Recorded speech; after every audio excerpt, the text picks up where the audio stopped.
Hello à tous, analyse de Maple suite à une demande générale. Alors écoutez, on va l'analyser aujourd'hui, on va voir un petit peu les tenants et les aboutissants, voir si c'est une bonne crypto, surtout d'un point de vue tokenomics. J'ai remarqué des choses assez négatives sur Maple.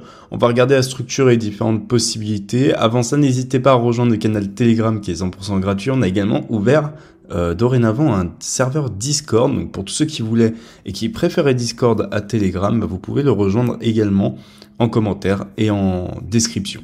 Sur ce, c'est tout pour moi. On commence tout de suite avec l'analyse. C'est parti.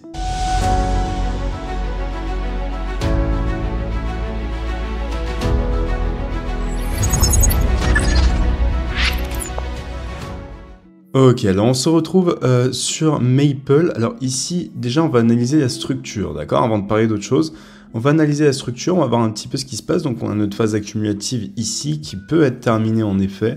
C'est une possibilité. On fait attention tout de même à une prise de liquidité qui peut être majeure sur ces zones-là, d'accord? Donc notamment ici avec un STB, d'accord? Donc on le garde là. Alors je sais pas pourquoi ça m'a mis... Voilà, je pense que c'est mieux comme ça. Alors, du coup, ce qu'on disait, c'était, voilà, qu'on fait attention quand même à un STB, ce qui est possible. En tout cas, c'est un scénario qui est très peu probable au vu de la structure actuelle, mais qui est possible. Donc, vigilance ici. Alors, concernant maintenant la zone professionnelle qui est peut-être en train de se matérialiser. Alors ici, ce qu'on aimerait voir, c'est très clairement un flat. Okay, donc, on a cette impulsion. D'accord. Maintenant, ce qu'on veut, c'est la correction de cette impulsion. Donc, on a notre A. Là, on est dans notre B. D'accord. On veut une C. Et ensuite, le push. D'accord. Pour obtenir la continuation du move. Alors, pour l'instant, on est dans notre B. On n'a rien d'autre. Alors, on a une sorte d'accumulation qui s'est faite sur ces niveaux-là. D'ailleurs, on va peut-être aller zoomer dessus pour essayer de checker un petit peu tout ça. Alors, ici, j'ai ajouté deux nouveaux indicateurs, donc l'indicateur de volatilité, d'accord, et l'indicateur de volume qui se situe en dessous. Donc ici, ça va nous servir pour analyser notamment le wick-off qui s'est mis en place. Donc ici, on peut repérer très clairement la résistance, le support et la résistance qui se situe ici. Donc, qu'est-ce qu'on a fait? On a fait notre Selling Climax. Donc, pour tous ceux qui ont vu la vidéo formation Week-Off, vous êtes censés maintenant maîtriser ça. Donc, on a fait le Selling Climax qui se situe ici, d'accord? Automatic Rally, Secondary Test SOS. Donc, on a notre fameux piège baissier. Donc, ou piège haussier, je sais pas comment vous dites ça. Mais du coup, on a notre fameux flat régular, ok? Baissier. On est revenu casser le bas. Donc, on a fait notre STB. Et ici, on a fait un spring. D'accord. Alors, maintenant que cela est fait, il y a toujours deux possibilités. Alors, ce que j'aime bien dans cette accumulation, c'est qu'on a pris peut-être un petit peu plus de temps. Et derrière, on a fait un spring. Donc, je pense que ceci pourrait être une accumulation. Cependant, étant donné le retour drastique de volume qu'on peut remarquer ici, sur cette impulsion-là, en effet, j'ai peur d'une potentielle redistribution. Ce qui est possible, il va falloir surveiller le comportement ici. Si on a donc un LPSY et la continuation, d'accord, ce qui est possible, on peut directement, suite à cette accumulation, refaire de nouveau plus haut. D'accord, mais ici, il va falloir surveiller au fur et à mesure ce qui va se passer. Parce qu'en effet, ce retour drastique de la volatilité, des volumes, et en 4 heures, je vois que d'un point de vue volatilité, on en a toujours eu un petit peu. On a eu de légères contractions à partir de ces niveaux-là, mais on en a toujours eu globalement. Donc peu de contractions de volatilité. Ce que j'aurais aimé voir, c'est quelque chose comme ceci. Okay, quelque chose qui se distingue très clairement. Par exemple ici, ici on voit bien dans l'accumulation daily. D'accord. Pour une accumulation saine, c'est ça qu'on veut voir au niveau de l'indicateur de volatilité. D'accord, donc ça c'est du Week-Off un petit peu plus poussé, on utilise des indicateurs, mais regardez, hop, ici, vous voyez une belle contraction de la volatilité, et derrière, ensuite, Bagdad.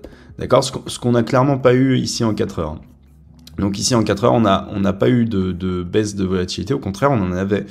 Donc ici, et un retour drastique des volumes, on peut même le voir en daily, vous voyez que ici, il y a eu un retour quand même assez phénoménal des volumes. Donc ici, grosse vigilance.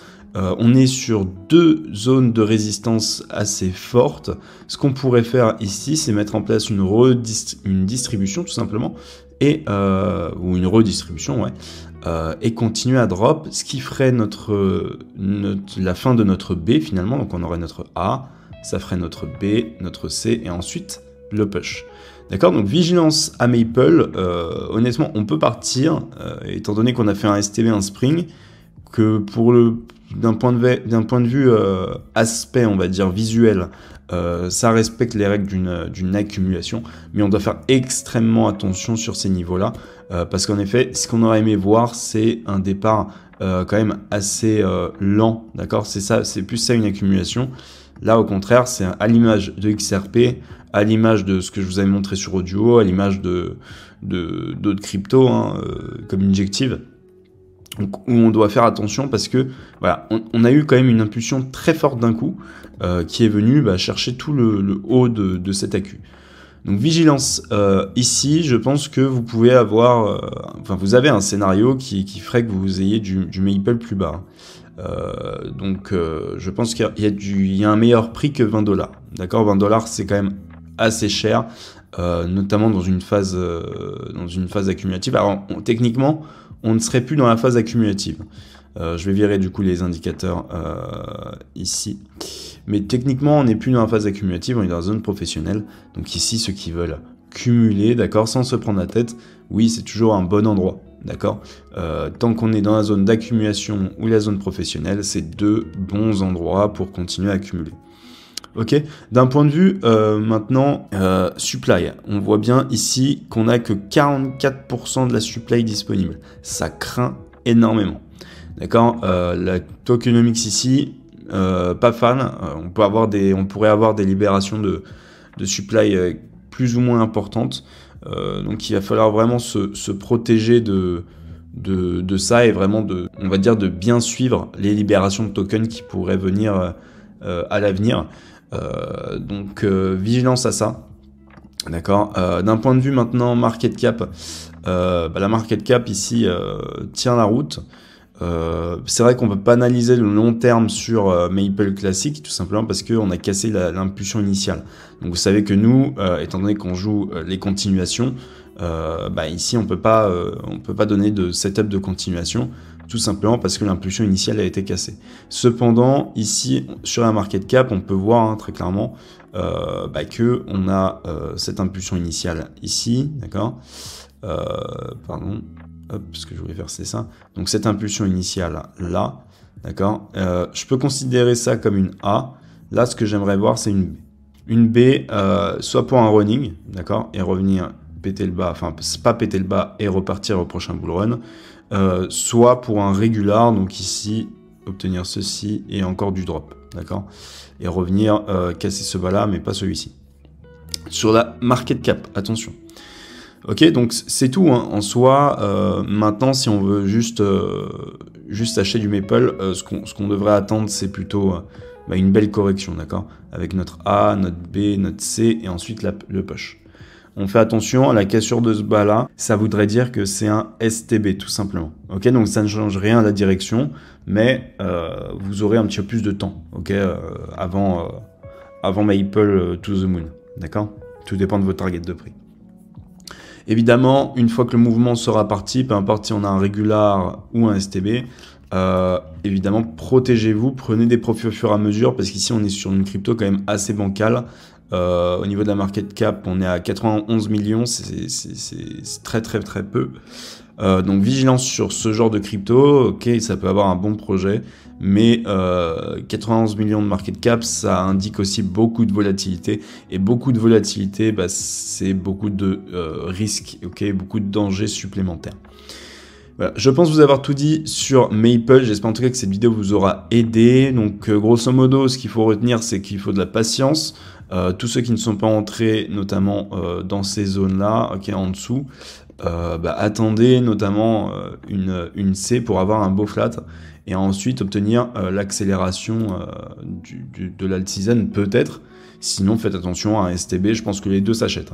S'il y a un flat, ça se buy, et s'il y a un STB, ça se buy. Tout dépend si vous croyez au projet ou non, évidemment. Regardez les projets à côté. Parce que ici, c'est que d'analyse technique. Évidemment, je ne vous dis pas acheter du Maple. Je vous dis, voilà, si vous aimez cette crypto, voilà les bonnes zones, on va dire, pour entrer et cumuler du Maple. C'est tout pour moi. Faites attention à vous sur les marchés financiers. À la prochaine. Ciao.